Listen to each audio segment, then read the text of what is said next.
Assalamualaikum warahmatullahi wabarakatuh. Saya Lukti Yolanda, NIM 19011112767. Mata kuliah Administrasi Pemerintahan Desa dan Kota. Di sini saya akan mencoba menjelaskan tentang bagaimana pendapat saya tentang urgensi mempelajari administrasi pemerintahan desa dan kota, dan juga bagaimana perkembangan administrasi pemerintahan desa dan kota pada masa reformasi.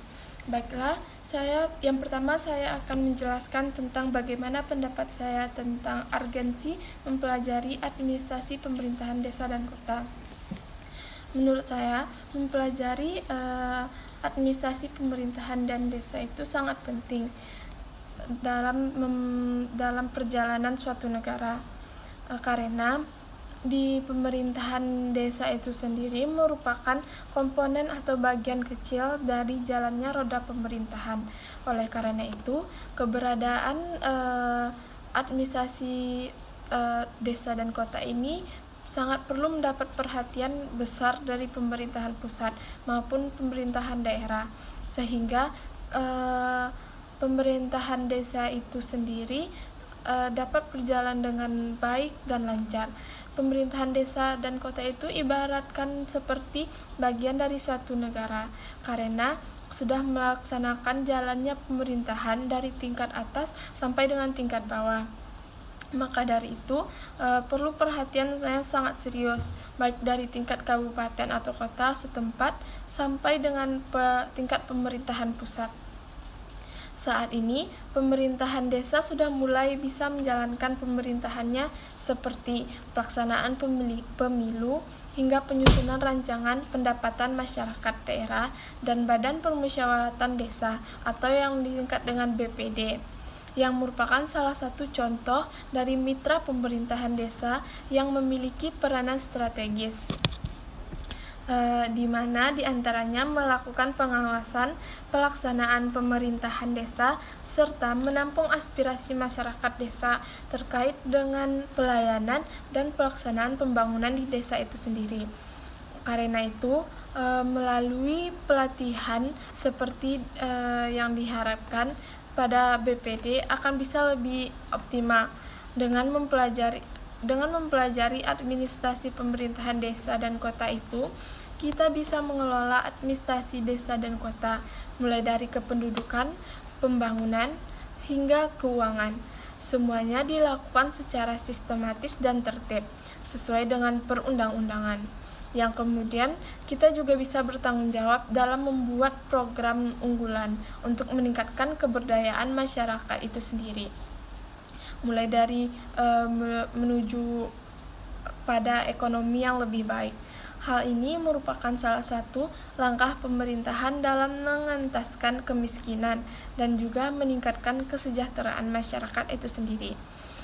Baiklah, yang kedua yaitu bagaimana perkembangan pemerintahan desa dan kota pada masa reformasi.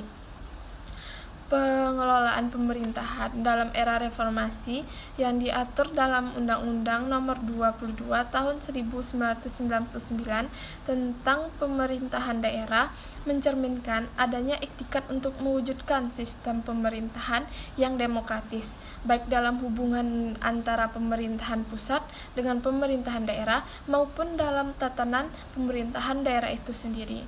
Sebab beberapa rumusan tentang otonomi yang diatur dalam undang-undang tersebut terdapat perbedaan dengan apa yang ada dalam undang-undang kedua sebelumnya, yakni Undang-Undang Nomor 5 Tahun 1974 tentang pemerintahan daerah dan juga Undang-Undang Nomor 5 Tahun 1979 tentang pemerintahan desa.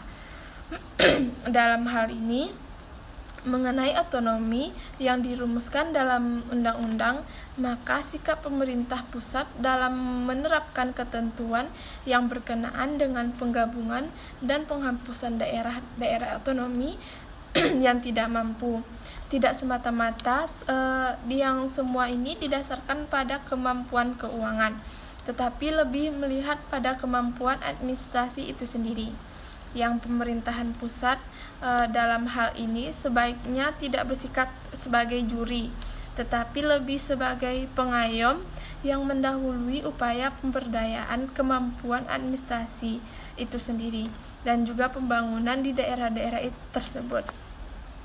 Selain itu, dalam perkembangan masa reformasi, berbagai ketentuan yang dirasakan perlu untuk direvisi harus benar-benar dipertimbangkan ketetapannya, baik dari segi waktu maupun substansinya.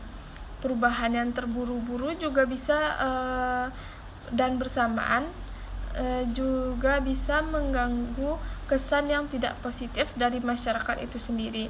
Di samping itu, perubahan baru yang dibuat sekurang-kurangnya tidak lebih rendah kualitasnya dilihat dari perkembangan dan demokrasi serta sistem pemerintahan daerah tersebut. Bersamaan dengan itu, juga sangat perlu untuk dipertimbangkannya adanya kecenderungan perkembangan bentuk pemerintahan itu sendiri di Indonesia yang berbeda dengan bentuk-bentuk yang ada dan diterapkan di negara lain. Baiklah, demikian penjelasan saya tentang administrasi pemerintahan desa dan kota. Mohon maaf atas segala kekurangan dan kesalahan. Saya akhiri dengan Assalamualaikum warahmatullahi wabarakatuh.